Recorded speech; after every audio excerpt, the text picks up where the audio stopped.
ಇದ್ದೇನೆ ನಾನು. D K Shivakumar ಅವರು ಒಂದು ಸಮಾಜದ ಪರವಾಗಿ ನಿಂತ್ಕೊಳ್ಳದೆ ಎಲ್ಲ ಸಮಾಜವನ್ನು ಕೂಡ ಒಟ್ಟಿಗೆ ತೆಗೆದುಕೊಳ್ಳುವಂತ. ಅಫ್ಕೋರ್ಸ್ ಕಾಂಗ್ರೆಸ್ ಪಕ್ಷ ಜಾತ್ಯತೀತ ಧರ್ಮದಲ್ಲಿ ಪ್ರತಿಯೊಂದು ಜಾತಿ ಧರ್ಮ ಭೇದವಿಲ್ಲದೆ ಎಲ್ಲರನ್ನೂ ಒಗ್ಗಟ್ಟಲ್ಲಿ ತೆಗೆದುಕೊಂಡು ಹೋಗೋಂಥ ಜವಾಬ್ದಾರಿ ಕಾಂಗ್ರೆಸ್ ಪಕ್ಷಕ್ಕೆ ಇರೋಂಥದ್ದನ್ನು ಡಿ ಕೆ ಶಿವಕುಮಾರ್ ಸಾಹೇಬರು ಪ್ರತಿಪಾದಿಸ್ತಾರೆ.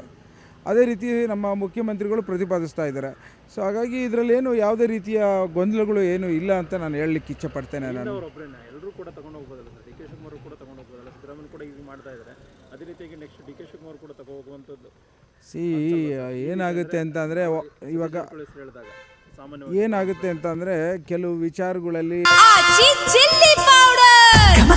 ಸಖತ್ ಖಾರ ಬಣ್ಣ ಮತ್ತು ರುಚಿ ಆಚಿ ಚಿಲ್ಲಿ ಪೌಡರ್ ಅವರವರ ಸಮುದಾಯಗಳನ್ನು ಸಮಸ್ಯೆಗಳು ಬಂದಾಗ ಧ್ವನಿ ಕೂಡಿಸೋಂಥದ್ದು ಅವ್ರ ಜವಾಬ್ದಾರಿಗಳಿರುತ್ತೆ. ಆ ಹಂತದಲ್ಲಿ ಅವ್ರು ಮಾತಾಡಲಿಕ್ಕೆ ತಪ್ಪೇನಿದೆ.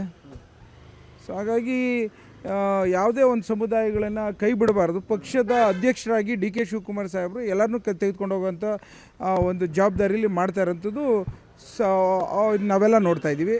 ಕೆಲವು ಮುಖಂಡರುಗಳು ಅವರವ್ರ ಸಮುದಾಯದ ವಿಚಾರಗಳು ನ್ಯೂನತೆಗಳು ಕಂಡಾಗ ಅದನ್ನು ಧ್ವನಿಗೂಡಿಸೋಂಥದ್ದು ಸರಿ ಇದೆ ಅಂತ ನಾನು ಭಾವಿಸ್ತೇನೆ. ನಾನು ಪ್ರತಿಪಕ್ಷ ಸದಸ್ಯರು ಇದನ್ನೇ ಹೇಳ್ತಾ ಇದ್ದಾರೆ, ಎಲ್ಲೋ ಒಂದು ಕಡೆ ಈಗ ಗುಂಡಿ ಬೀಳಿಸ್ತಾ ಇದ್ದಾರೆ ಅನ್ನೋ ಮಾತನ್ನು ಸರ್ಕಾರಕ್ಕೆ. ಪ್ರತಿಪಕ್ಷದವ್ರಿಗೆ ವಾಚ್ ಡಾಗ್ಸು ಅವರು ಕಾಮೆಂಟ್ ಮಾಡೋದು ಅವ್ರ ಜವಾಬ್ದಾರಿ ಇದೆ, ಆರೋಪ ಮಾಡೋದು ಅವರೆಲ್ಲ ರೆಸ್ಪಾನ್ಸಿಬಿಲಿಟಿ. ಅವರು ಪ್ರತಿಪಕ್ಷವಾಗಿ ಉಳ್ಕೋಬೇಕು ಅಂತ ಅಂದರೆ ಈಗ ಏನಾದರೂ ಒಂದು ಸ್ಟೇಟ್ಮೆಂಟ್ಗಳು ಕೊಡ್ತಾ ಇರಬೇಕು. ಅದ್ರ ಬಗ್ಗೆ ಜಾಸ್ತಿ ಗಮನ ಹರಿಸ್ದಲೆ ನಾನು ಮತ್ತೊಮ್ಮೆ ಹೇಳ್ತೇನೆ, ನಮ್ಮನ್ನು ನಿರೀಕ್ಷೆ ಪಟ್ಟಿರೋಂಥ ಭಾಳಷ್ಟು ಜನ ಇವತ್ತು ಕರ್ನಾಟಕ ರಾಜ್ಯದಲ್ಲೇ ಎಲ್ಲ ಜನರು ಭಾಳಷ್ಟು ಸಂತೋಷದಲ್ಲಿ ನಾವು ಕಾರ್ಯರೂಪವನ್ನು ಮಾಡಬೇಕು ಅಂತ ಅಪೇಕ್ಷೆ ಪಟ್ಟಿರಂತೆ ನಮ್ಮ ನಡೆ ಇರಬೇಕು ಅನ್ನೋದನ್ನು ನಾನು ಹೇಳ್ಕೊತಾ ಇದ್ದೀನಿ. ಬೇರೆಯವ್ರಿಗೂ ಇದೇ ನಿಮ್ಮ ಮೂಲಕ ಹೇಳಲಿಕ್ಕೆ ಇಷ್ಟಪಡ್ತೇನೆ. ಅವರು ಮೊದಲು ಡಿ.ಸಿ.ಎಂ ಡಿ ಕೆ ಶಿವಕುಮಾರ್ ಅವರ ಪರವಾಗಿ ಮಾತಾಡಿದರು. ಸ್ವತಃ ಡಿ ಕೆ ಶಿವಕುಮಾರ್ ಅವರೇ ನೋಟಿಸ್ ಕೊಟ್ಟರು. ಅದಾದ ನಂತರದಲ್ಲಿ ಬಹಿರಂಗವಾಗಿ ಹೇಳ್ತಾರೆ. ನಾನು ಹೇಳಿದ್ದು ನೀವು ನನ್ನ ವಿಚಾರನ ನೀವು ವ್ಯಾಖ್ಯಾನ ಮಾಡೋದಲ್ಲ ಏನೇನು ಹೇಳ್ತಾ ಇದ್ದೀರ. ನಾನು ಯಾವತ್ತೂ ಇದ್ರ ಬಗ್ಗೆ ಎಲ್ಲ ಅವತ್ತಿಂದನೂ ಮಾತಾಡ್ತಿಲ್ಲ.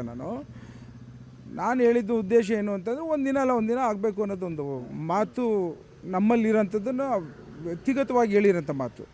ಇಂಥ ಸಮಯದಲ್ಲಿ ಅಂತ ಹೇಳೋಕ್ಕೆ ನಾನು ದೊಡ್ಡವನಲ್ಲ. ಅದು ಪಕ್ಷದ ಒಂದು ನಿರ್ಧಾರಗಳು. ನಮ್ಮಲ್ಲಿ ಕಾಂಗ್ರೆಸ್ ಪಕ್ಷದಲ್ಲಿ ಹೈಕಮಾಂಡು ಮತ್ತು MLAಗಳು ನಿರ್ಧಾರ ತೆಗೆದುಕೊತಾರೆ. ಅಂಥ ಸಂದರ್ಭಗಳಲ್ಲಿ ಆಗುತ್ತೆ ಅಂತ ಅವತ್ತಿಂದನೂ ಹೇಳ್ತಾ ಇದ್ದೀನಿ.